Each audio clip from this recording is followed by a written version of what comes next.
نحمده ونصلي على رسوله الكريم أما بعد فأعوذ بالله من الشيطان الرجيم بسم الله الرحمن الرحيم اقرأ باسم ربك الذي خلق۔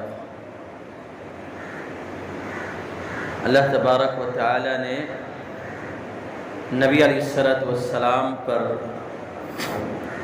سب سے پہلی وحی یہ نازل فرمائی تھی، اقرأ باسم ربک الذی خلق، پڑھیے اس رب کے نام سے جس نے آپ کو پیدا کیا۔ یہ 5 آیتیں قرآن مجید کی پہلی وحی ہے جو نبی علیہ السلام پر نازل ہوئی۔ وحی کی ابتدا اللہ تبارک و تعالی نے اقرأ سے کیا، پڑھیے۔ اور اگر اسلامی ڈھانچے کو دیکھے، اسلامی تعلیمات کو دیکھے تو ان کا سب سے بڑا تعلق لکھنے لکھنے سے بہت بڑا ہے، اور خود قرآن مجید کی پہلی آیت بتاتی ہے پڑھیے۔ قرآن مجید کی پہلی آیت دعوت دیتی ہے پڑھیے۔ قرآن مجید کا پہلا پیغام ہے پڑھیے۔ قرآن مجید کا پہلا میسج ہے پڑھیے پڑھیے۔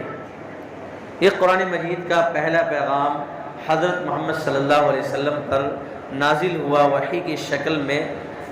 اس کے بعد ڈائریکٹلی قرآن مجید کے جو مخاطب ہے وہ امت محمدیہ ہے، آپ علیہ السلام کے فالوورز ہے، آپ صلی اللہ علیہ وسلم کے متبعین ہیں، آپ صلی اللہ علیہ وسلم کے مطیعین ہیں، آپ صلی اللہ علیہ وسلم سے جو محبت رکھتے ہیں ان کو حکم ہے پڑھیے، آپ کو پڑھنا ہے۔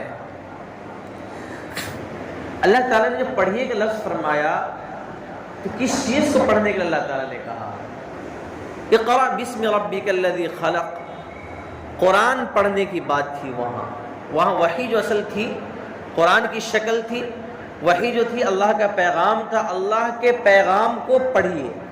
وہاں اصل میں اللہ کے پیغام کو پڑھنے کی تعلیمات دی جا رہی ہے۔ اللہ تبارک و تعالیٰ نے قرآن مجید کو نازل فرمایا، اور قرآن مجید مسلمانوں کے لیے نہیں بلکہ پوری انسانیت کے لیے، پورے بنی نوع کے لیے، تمام لوگوں کے لیے، تمام انسانوں کے لیے، تمام انسانیت کے لیے یہ قرآن مجید اللہ تبارک و تعالیٰ نے نازل فرمایا۔ ہر ایک کے لیے پڑھیے، چاہے مسلم ہو غیر مسلم ہو، سب قرآن مجید کو کیا کر سکتے ہیں؟ پڑھ سکتے ہیں۔ اور ہمیں تو پڑھنا چاہیے۔ قرآن مجید کی اگر بات کریں عقیدت کے اعتبار سے، محبت کے اعتبار سے، ایمان کے اعتبار سے، تو ہمارا ایمان قرآن پر ہے، ہمارا عقیدہ قرآن پر ہے، ہماری عقیدت قرآن پر ہے، ہماری محبت قرآن سے ہے۔ یہ تمام وہ چیزیں ہیں جن سے ہم تو گھرے ہوئے ہیں، اور یہ ہمارے ایمان کا جز ہے، نبی علیہ السلام نے فرمایا، یا اہل القرآن، اے قرآن والو، اے قرآن کے ماننے والو، اے قرآن پر ایمان رکھنے والو، لا تتوسد القرآن، قرآن پر تکیہ مت لگاؤ، قرآن کو پس پشت مت ڈالو، قرآن مجید کو پیچھے مت کر ڈالو، قرآن مجید کو مت چھوڑو، قرآن کریم پر عمل کرنے سے پیچھے مت ہٹو۔ یا اہل القرآن لا تتوسد القرآن، قرآن مجید کو پیچھے مت ڈالو، بلکہ وَاتْلُوهُ حَقَّ تِلَاوَتِهِ، قرآن مجید کی تلاوت کرو جیسا کہ اس کی تلاوت کا حق ہے، اس کے الفاظ کے اعتبار سے، معانی کے اعتبار سے، ترجمہ کے اعتبار سے، سمجھنے کے اعتبار سے، مفہوم کے اعتبار سے، اللہ کا پیغام ہے اس کے اعتبار سے، احکام کے اعتبار سے، ان تمام اعتبار سے وَاتْلُوهُ حَقَّ تِلَاوَتِهِ مِنْ آنَاءِ اللَّيْلِ وَالنَّهَارِ، اللہ کے نبی فرماتے ہیں کہ دن میں بھی تلاوت کرو، دن کے اطراف میں بھی تلاوت کرو، رات میں بھی تلاوت کرو، رات کے اطراف میں بھی تلاوت کرو۔ اسی لیے قرآن مجید اور نماز میں فرق ہے۔ قرآن مجید کی تلاوت عبادت، نماز بھی عبادت، لیکن ان دونوں میں فرق ہے، دونوں عبادت میں۔ ایک طرف تو مکروہ اوقات میں، سورج نکلتے وقت، سورج کے بیچ میں آتے وقت، سورج ڈوبتے وقت نماز پڑھنا شریعت نے منع فرمایا ہے، نبی علیہ السلام نے نماز پڑھنے کو منع فرمایا ہے، لیکن تلاوت کی عبادت ایسی ہے کہ آپ کسی وقت بھی پڑھ سکتے ہیں، کوئی مکروہ وقت چل رہا ہو، غیر مکروہ وقت چل رہا ہو، صبح ہو، شام ہو، دن ہو، رات ہو، اس کی تلاوت کا کوئی بھی وقت کیا ہے متعین نہیں ہے، آپ کسی وقت بھی کیا کر سکتے ہیں، پڑھ سکتے ہیں۔ نبی علیہ السلام نے آگے فرمایا جو بہت ہی فکر کی بات ہے، وَأَفْشُوهُ، اللہ کے نبی نے فرمایا قرآن مجید کو پھیلاؤ، قرآن مجید کو پھیلاؤ، اس کے ترجمے کو پھیلاؤ، اس کی تعلیمات کو پھیلاؤ، اس کے سیکھنے سکھانے کو پھیلاؤ، اس کے پڑھنے پڑھانے کو پھیلاؤ، ان کی تشریحات کو پھیلاؤ، ان کی تفسیر کو پھیلاؤ، ان کے حکام کو پھیلاؤ، ان کی فصاحت و بلاغت کو پھیلاؤ۔ قرآن مجید تو وہ ہے، قرآن مجید تو وہ اللہ کا کلام ہے جن کو پھیلایا جائے، پھیلانے کی کوشش کی جائے۔ اور اللہ کے نبی صلی اللہ علیہ وسلم نے آگے فرمایا وَتَغَنُّوهُ، بہترین آواز میں سے، تمہاری جتنی اچھی آواز ہو سکتی ہو، تمہاری جتنی اچھی آواز ہو سکتی ہو، جتنی اچھی آواز نکال سکتے ہو، ان آواز سے اپنے قرآن مجید کی کیا کرو، تلاوت کرو۔ وَتَدَبَّرُوا فِيهِ، اور اس میں تدبر کرو، فکر کرو، اس میں غور و فکر کرو، اللہ کے حکام کو پہچانو، اللہ کیا کہنا چاہ رہا ہے اس کو پکڑو، اللہ کیا بتانا چاہ رہا ہے اس کو سمجھو، اللہ کیا کہنا چاہ رہا ہے اس کو سنو، اللہ کیا کہنا چاہ رہا ہے اس کو پڑھو قرآن مجید کو آؤ پڑھو، لعلکم تفلحون، تاکہ تم کیا ہو جاؤ، کامیاب ہو جاؤ۔ نبی فرماتے ہیں تاکہ تم کامیاب ہو جاؤ۔ کامیاب قوم کی علامت ہے، کامیاب ترین قوم کی علامت ہے کہ ہم قرآن مجید کو ہر آن، ہر لمحے، ہر وقت زندگی کے ہر پہلو میں قرآن مجید کے مطابق چلتے رہیں، قرآن مجید کے مطابق چلتے رہیں۔ لعلکم تفلحون، لعلکم تفلحون، قرآن مجید ہمیں کہا دے گا، فلاح دے گا، ہمیں کہہ دے گا کامیابی دے گی، ہمیں کامرانی سے ہم کنار کرنے والی کوئی کتاب ہے تو قرآن مجید ہے۔ لعلکم تفلحون، لعلکم تفلحون، تاکہ تم کیا ہو جاؤ، کامیاب ہو جاؤ۔ ایک خاص بات بتاتا ہوں جو مسلم شریف کی روایت ہے، نبی صلی اللہ علیہ وسلم نے فرمایا ان اللہ بہذا الکتاب یرفع اقواما ویضع به آخرین، اس کلام مجید کے ذریعے، اس قرآن مجید کے ذریعے اللہ بہتوں کو اونچا اٹھاتا ہے، بہتوں کو اونچا اٹھاتا ہے، مقام دیتا ہے، مرتبہ دیتا ہے، ان کے مقام کو بلند کر دیتا ہے۔ وَيَضَعُ بِهِ آخَرِينَ، جو چھوڑتا ہے قرآن مجید کو، جو قرآن مجید سے دوستی نہیں کرتا، اس کی تلاوت نہیں کرتا، اس کے احکام کو نہیں پڑھتا، قرآن مجید کو گلے نہیں لگاتا، قرآن مجید سے زبان کو منور نہیں کرتا، خوشبودار نہیں کرتا، شیرین نہیں کرتا، وَيَضَعُ بِهِ آخَرِينَ، اللہ تعالیٰ مرتبے کو گھٹاتا رہتا ہے، مرتبے گھٹاتا رہتا ہے۔ یہ پکی بات ہے، لوگوں کی تجربے کی بات ہے کہ جو لوگ قرآن مجید کی جس حساب سے، جس حیثیت سے خدمت کرتے ہیں، اللہ تعالیٰ ان کے مقام مرتبے کیا کرتے ہیں، بلند فرماتے رہتے ہیں۔ ایک مرتبہ نافع رضی اللہ عنہ، حضرت عمر رضی اللہ عنہ سے ارشاد کیا کہ بھائی آپ نے وادی پر کس کو اپنا نائب مقرر کیا ہوا ہے؟ تو حضرت عمر رضی اللہ عنہ نے جواب دیا کہ فلاں شخص کو ہم نے مقرر کیا ہوا ہے۔ تو حضرت نافع نے کہا کہ یہ تو مولا من موالینا، یہ تو ہمارے غلاموں میں سے آتے ہیں، یہ تو، اور آپ نے تو حاکم مقرر کیا ہوا ہے۔ حضرت عمر رضی اللہ عنہ نے کیا جواب دیا کہ نبی علیہ السلام نے فرمایا ان اللہ بہذا القرآن و بہذا الکتاب یرفع به اقواما، کہ لوگوں کو اس قرآن کے ذریعے کیا کرتا ہے، بلند کرتا ہے، اور اس قرآن کے ذریعے کیا کرتا ہے، لوگوں کو گراتا ہے۔ ارے یہ تو قرآن کا عالم ہے، قرآن کو جاننے والا ہے، قرآن کو پڑھنے والا ہے، تو اللہ تبارک و تعالیٰ کیا کرتا ہے، بڑھا دیتا ہے، بڑھا دیتا ہے۔ اس کی بہت موٹی مثال دے رہا ہوں جو ہم آپ کو سمجھ میں آنی چاہیے، سمجھ میں آنی چاہیے، سمجھ میں آنی چاہیے۔ وہ مثال تو دیکھ لیجئے، آپ کا امام، آپ کا قرآن، آپ کا حافظ، آپ چاہے کتنے مالدار ہو، کتنے کروڑ پتی ہو، کتنے کچھ بھی آپ پوسٹ لے کر آئے، بڑے سے بڑے وزیر اعظم بن جائیے، نائب وزیر اعظم بن جائیے، کتنی بڑی دنیا کی پوسٹ لاد کر لے کر آئے، لیکن اگر کوئی بندہ قرآن جانتا ہے، اس مصلی پر کون بڑھے گا، قرآن جاننے والا بڑھے گا۔ وہاں لیڈری نہیں چلتی ہے، وہاں تو اللہ تعالیٰ قرآن کے ذریعے آپ کو بڑھا رہا ہے، قرآن کے ذریعے کیا عزت دے رہا ہے، قرآن کے ذریعے آپ کو آئے گا، دنیا کا کوئی بھی آ جائے گا وہ کیا رہے گا، امام کے پیچھے رہے گا۔ کیوں؟ اس لیے قرآن مجید نے اس کو کیا دیا ہے، مرتبہ دیا ہے، اس کے علم دین نے کیا دیا ہے، مرتبہ دیا ہے۔ یہ قرآن مجید کا جو فیصلہ ہے نا، قرآن اللہ کے نبی صلی اللہ علیہ وسلم نے جو فریم بنایا ہے کہ یضع به اقواما، یرفع به اقواما ویضع به آخرین، قرآن پڑھو، قرآن پڑھو صف میں آ جاؤ گے، قرآن پڑھو صف میں آ جاؤ، قرآن مجید کی خدمت کرو صف میں آ جاؤ گے، قرآن مجید کی تلاوت کرو صف میں آ جاؤ گے، قرآن مجید کے عالم بنو صف میں آ جاؤ گے، قرآن مجید کی تفسیر پڑھو صف میں آ جاؤ گے۔ اگر آپ قرآن مجید سے جتنے کٹتے رہیں گے، آپ سب سے دور ہوتے رہیں گے، سب سے دور ہوتے رہیں گے، کیونکہ عزت ان العزت للہ، اللہ کے لیے ہے، ولی رسولی، رسول کے لیے ہے، ایمان والوں کے لیے۔ اس میں ایکولیٹی ہے، اس میں کیا ایکولیٹی ہے؟ مومن ہے تو عزت ملے گی آپ کو، نبی کو ماننے والے عزت ملے گی آپ کو، اللہ کو ماننے والے آپ کو کیا ملے گی؟ عزت ملے گی۔ اللہ تبارک و تعالیٰ اس کے ذریعے کیا دیتا ہے؟ عزت دیتا ہے۔ قرآن مجید جب پڑھتے ہیں، قرآن مجید جب تلاوت کرتے ہیں، قرآن مجید کی جب تفسیر کرتے ہیں، قرآن مجید کے جب علوم لوگوں کو بتلاتے ہیں، جہاں قرآن مجید کی عزت، عظمت، حشمت، دبدبہ، اس کا وقار، اس کی شان ہمارے دلوں میں داخل ہوتی ہے، ہمارے دلوں میں پیوست ہوتی ہے، تو اللہ تبارک و تعالیٰ جب اس پر عمل کرتے ہیں تو اللہ تعالیٰ ہم کو کیا کرتا ہے؟ بڑھاتا ہے۔ آئیے ہم آگے بڑھتے ہیں قرآن مجید کی تعلیمات کی طرف، قرآن مجید کے اخلاقی تعلیمات کی طرف، قرآن مجید کے معاشرتی تعلیمات کی طرف، قرآن مجید کے یونیورسل ہونے کی طرف، قرآن مجید کے عالمی ہونے کی طرف، قرآن مجید کے عالمی نظام کو قائم کرنے کی طرف اگر بڑھتے ہیں تو قرآن مجید ہم کو بتلا دیتا ہے، قرآن مجید ہم کو پہچان دیتا ہے، قرآن مجید نے ہم کو وقت دی، حشمت دی، دبدبہ دیا، وقار دیا، اللہ تبارک نے عزت دی، روب دیا، وہ سب کچھ دیا جو دوسری قوموں کو یہ چیز نصیب نہیں ہے۔ ہاں ایک بات یاد رکھ لیجئے، ایک بات یاد رکھ لیجئے جو بہت نقطے کی بات ہے، سمجھ کی بات ہے۔ ایک ہوتا ہے قرآن مجید کا پڑھ کر سمجھنا، قرآن مجید کا ترجمہ جاننا، قرآن مجید میں اللہ تعالیٰ کیا کہنا چاہ رہا ہے، قرآن مجید میں جنرلی اللہ کیا کہنا چاہ رہا ہے، اللہ تبارک و تعالیٰ اس کو کیا بتانا چاہ رہا ہے۔ ایک یہ پارٹ ہے، ایک یہ پارٹ ہے ترجمہ جاننا، ایک پارٹ ہے اسی کا پارٹ ہے، اسی کا حصہ ہے ترجمے کے ساتھ اللہ کیا کہنا چاہ رہا ہے سرسری طور پر جاننا۔ دوسرا پارٹ ہے اس کا، قرآن مجید کا دوسرا پارٹ کیا ہے؟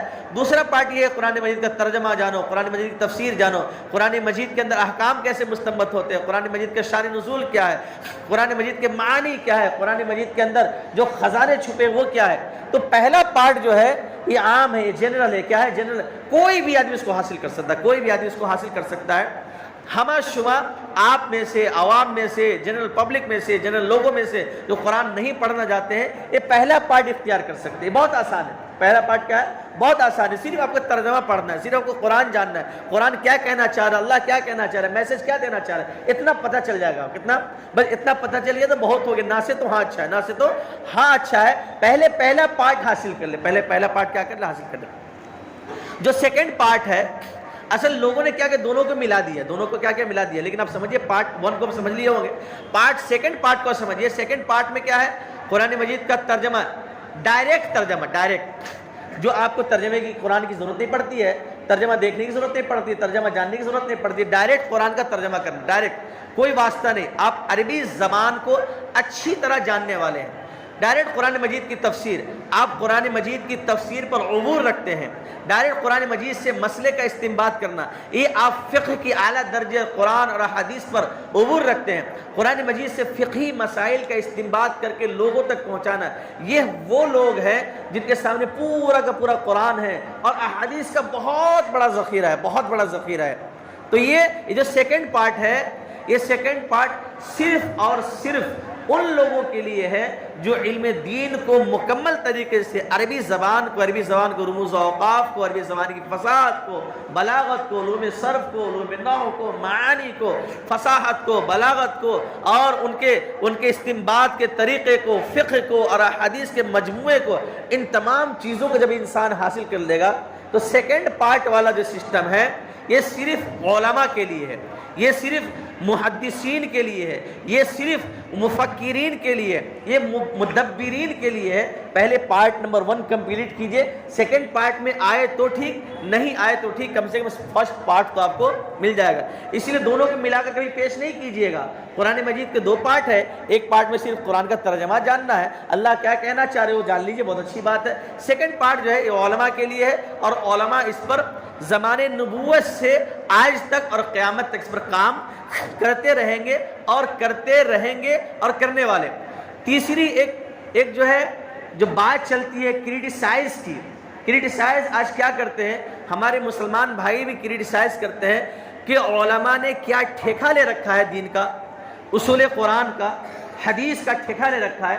تو ایسے لوگوں کے لیے صریح جواب ہے، لے آؤ اپنے خاندان در خاندان لوگوں کو جو قرآن مجید کی تفسیر کر سکے، لے آؤ اپنے خاندان کے ہر فرد کو جو قرآن مجید کی ایک آیت کی تفسیر کر سکے، لے آؤ اب تمام لوگوں کو جو آپ کے ارد گرد ہے آپ احادیث مبارکہ کی تفصیل اور تشریح بیان کرو۔ میرے بھائیوں، یہ وہ لوگ ہیں زبان سے نکال دیتے ہیں زہر کو، جو لوگوں کو دلوں میں دھیرے دھیرے کیا ہوتا ہے، پھیل جاتا ہے۔ ایسے لوگوں کے لیے یہ صاف ستھری اور صاف ستھرے الفاظ میں چیلنج ہے کہ آپ صرف بول کر لوگوں کو گھٹیا ذہن اور گری ہوئی ذہن اور کجروی پیدا کرتے ہو۔ آپ قرآن مجید نے بتایا ایسے لوگوں کے بارے میں جو قرآن میں کجروی تلاش کرتے ہیں۔ ظاہر سی بات ہے یہ مسلمان لوگ بھی اپنی زبان پر رکھتے ہیں کہ کیا علماء نے ٹھیکہ لے رکھا ہے، کس نے کہا ہے، کس عالم نے کہا ہے میں ٹھیکیدار ہوں۔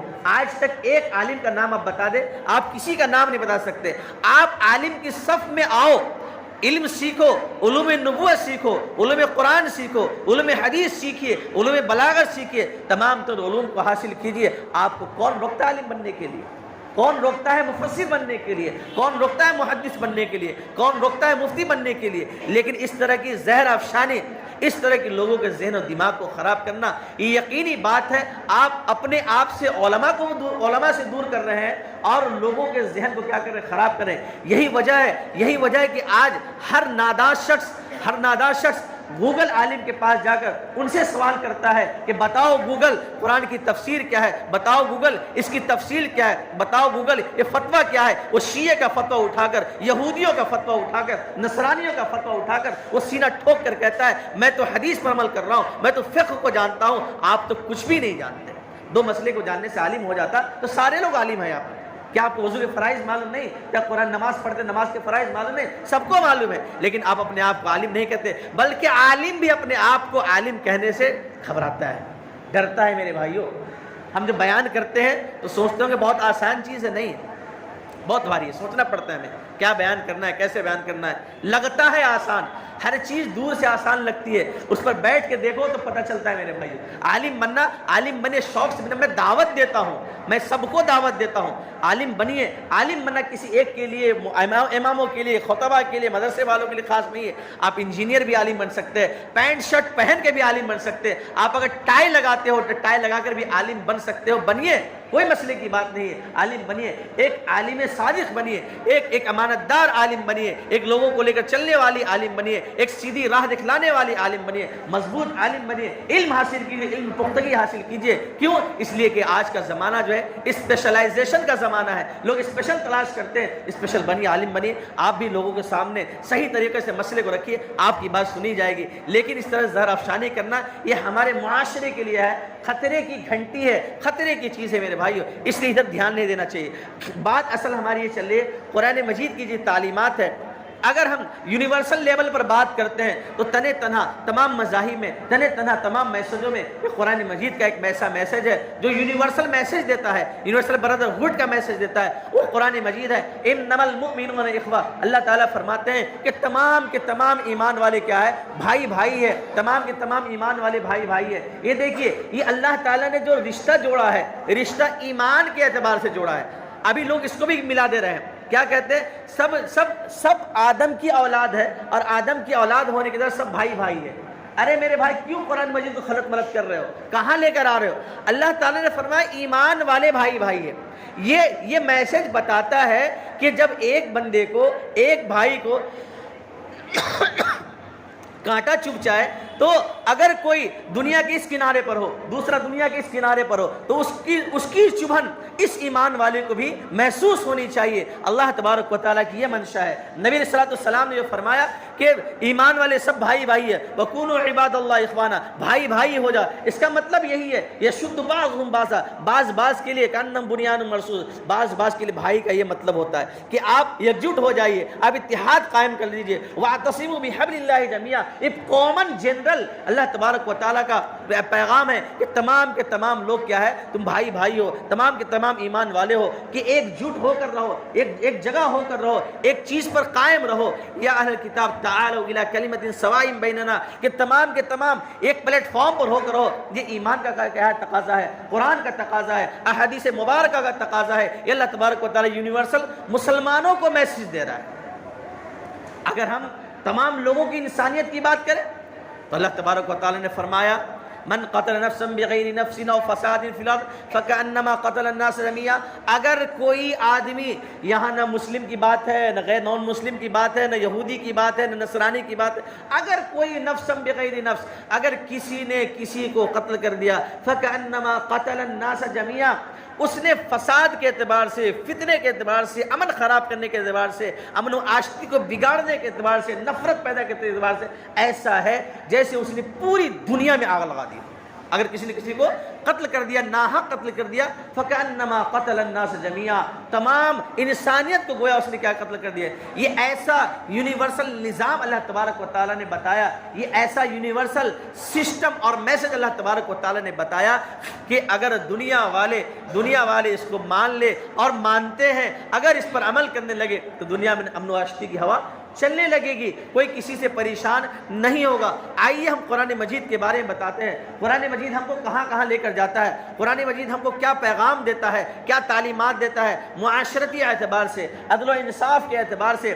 اللہ تبارک و تعالیٰ قرآن مجید میں فرماتے ہیں، یہ دیکھیے، ہم اگر گھر میں ہوں، ہم سوسائٹی میں ہوں، ہم علاقے میں ہوں، ہم ملک میں ہوں، تو ہمیں کیسا رہنا چاہیے. اللہ تبارک و تعالیٰ نے قرآن مجید میں فرما دیا، وَلَا تَنَابَزُوا بِالْأَلْقَابِ، کسی کو برے لقب سے مت پکارو. اللہ تبارک و تعالیٰ نے فرما دیا وَلَا تَجَسَّسُوا، کسی کے پیچھے مت پڑو. اللہ تبارک و تعالیٰ نے قرآن مجید میں فرما دیا وَلَا يَغْتَبْ بَعْضُكُمْ بَعْضًا، کسی کی کوئی کی غیبت نہ کرے، کوئی کسی کی برائی نہ کرے، کوئی کسی کے پیچھے نہ پڑے. اللہ تبارک و تعالیٰ نے فرمایا وَلَا يَسْخَرْ قَوْمٌ مِّن قَوْمِكُمْ عَسَىٰ اللَّهُ أَن يَجْعَلَ، اللہ تبارک و تعالیٰ فرماتے ہیں کوئی قوم دوسری قوم کی برائی نہ کرے، مذاق نہ اڑائے. یہ سوسائٹی کی بات، اللہ تبارک سوسائٹی کی بات. ابھی جب سوسائٹی میں نظام قائم ہو جائے گا، نظام کوئی کسی کو برا نہیں کہے گا، کوئی کسی کی غیبت نہیں کرے گا، کوئی کسی کی برائی نہیں کرے گا، کوئی کسی کو برا بھلا نہیں کہے گا، کوئی کسی کو نیچا نہیں سمجھے گا، تو ظاہر سی بات ہے یہ نظام عدل پیدا ہوگا، یہ نظام اور سسٹم قرآن مجید والا سسٹم پیدا ہوگا.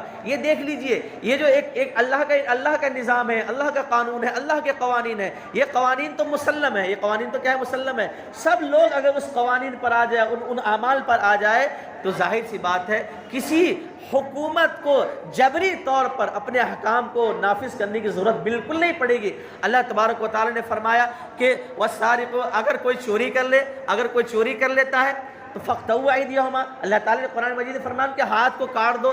ظاہر سی بات ہے کسی نے کسی کو قتل کر دیا، اللہ تبارک و تعالیٰ نے فرمایا وَلَكُمْ فِي الْقِصَاصِ حَيَاةٌ، ان کو قتل کرو چوراہے پر لا کر. یہ جو سسٹم اللہ تعالیٰ نے قرآن مجید میں فرمایا، اب ظاہر سے لاکھوں لوگ جو اس کو دیکھیں گے تو کوئی کسی کو قتل کرنے سے ڈرے گا. یہ اللہ کا ایسا نظام ہے جو حکومت کے لیے مکمل معاون ہے. حکومت کے لیے جو انسانی حکومت ہے، انسانی نظام ہے، انسانی قوانین ہے، اس کے لیے مکمل کیا ہے؟ نفاذ کرنے والی. خرچ کی بات آتی ہے تو اللہ تعالیٰ فرماتے ہیں ان الذین، کہ وہ لوگ جو اذا انفقوا لم یسرفوا ولم یقتروا وکان بین ذلک قواما، جب خرچ کی بات آتی ہے تو اسراف نہیں کرتے، بخل نہیں کرتے. کان بین ذلک قواما، یہ بالکل اعتدال سے خرچ کرتے ہیں. اور ان المبذرین کانوا اخوان الشیاطین، اور جو خرچ کرنے والے، فضول خرچ کرنے والے ہیں، وہ شیطان کے کیا ہے؟ بھائی ہے. اللہ تبارک و تعالیٰ نے سارے کے سارے نظام کو پیدا کیا ہے. یہ کن کے لیے؟ ہم انسانوں کے لیے، ہم قرآن والوں کے لیے، ہم اہل قرآن کے لیے، ہم اہل ایمان کے لیے، ہم ایمان والوں کے لیے، ہم مومنوں کے لیے. ہم قرآن مجید سے میرے بھائیوں ہم دور ہوتے جا رہے ہیں. اللہ کے اتنے پیغامات ہیں، پڑھیے تو مزہ آئے گا، پڑھیے تو ضرور مزہ آئے گا. میں 2 کتاب ریکمینڈ کر دیتا ہوں. اب وقت بھی ختم ہو گیا ہے، میری بات بھی ختم ہو گئی ہے. آپ لوگوں میں سے جو پہلی کیٹیگری میں آتے ہیں، فرسٹ پارٹ میں آتے ہیں، جنہوں نے میری بات سنی ہوگی، جن کو صرف ترجمہ پڑھنا چاہیے. مفتی تقی عثمانی صاحب کی کتاب آتی ہے آسان ترجمہ، بہت اچھا سلیس ترجمہ کیا انہوں نے، انگلش میں بھی ہے، اردو میں بھی ہے. جو پہلے پارٹ میں ہے، جو عوام ہے، جن کے پاس وہ بڑے علوم نہیں ہے، وہ پہلے پارٹ سے ضرور کیا کریں؟ استفادہ کریں، ان سے کیا کریں؟ فائدہ اٹھائیں. دوسری کتاب جن کے پاس ٹائم ہے، وقت ہے اور پڑھے لکھے ہیں، دوسری کتاب مفتی شفیع صاحب کی ہے. ان کی معارف القرآن آتی ہے. معارف القرآن 8 ولیوم میں ہے. آپ فرصت سے پڑھیے، اس میں ترجمہ بھی ہے، معنی بھی ہے، تفسیر بھی ہے، احکام بھی ہے، مسائل بھی ہے. یہ تمام سے اگر فرصت نہیں ہے تو ان کے مفتی تقی صاحب عثمانی کا آسان ترجمہ پڑھیے. اگر آپ کا ٹائم ہے، فرصت ہے، سب کچھ ہے، تو آپ مفتی شفیع صاحب کی کتاب پڑھیے. اب دیکھیے کہ آپ کی زبان سے جو ہے چند دنوں میں میرے لیے دعا نکلنے لگے گی کہ واقعی مولانا نے جو بات کہی تھی واقعی عمل کے لائق تھی، اور عمل کرنے سے ہم کیا کیا فائدہ کیا۔ پڑھیے قرآن مجید کو، آپ کو اتنا مزہ آئے گا، اتنا مزہ آئے گا کہ سارے انٹرنیٹ ان کی ویڈیو ادھر ادھر کی جو ویڈیو سنتے رہتے، کچڑے وچڑے جو سنتے رہتے، وہ سب آپ بھول جائیں گے۔ قرآن مجید میں لگنے سے اللہ تبارک و تعالی ہمارے گھر میں برکت دے گا، اللہ ہمارے علم میں برکت دے گا، اور ہمارے دلوں کے زنگ کو بھی اللہ تبارک و تعالی دور فرمائے گا، اور اللہ تبارک و تعالی جلا بخشے گا۔ اللہ تعالیٰ سے دعا ہے اللہ ہمیں عمل کی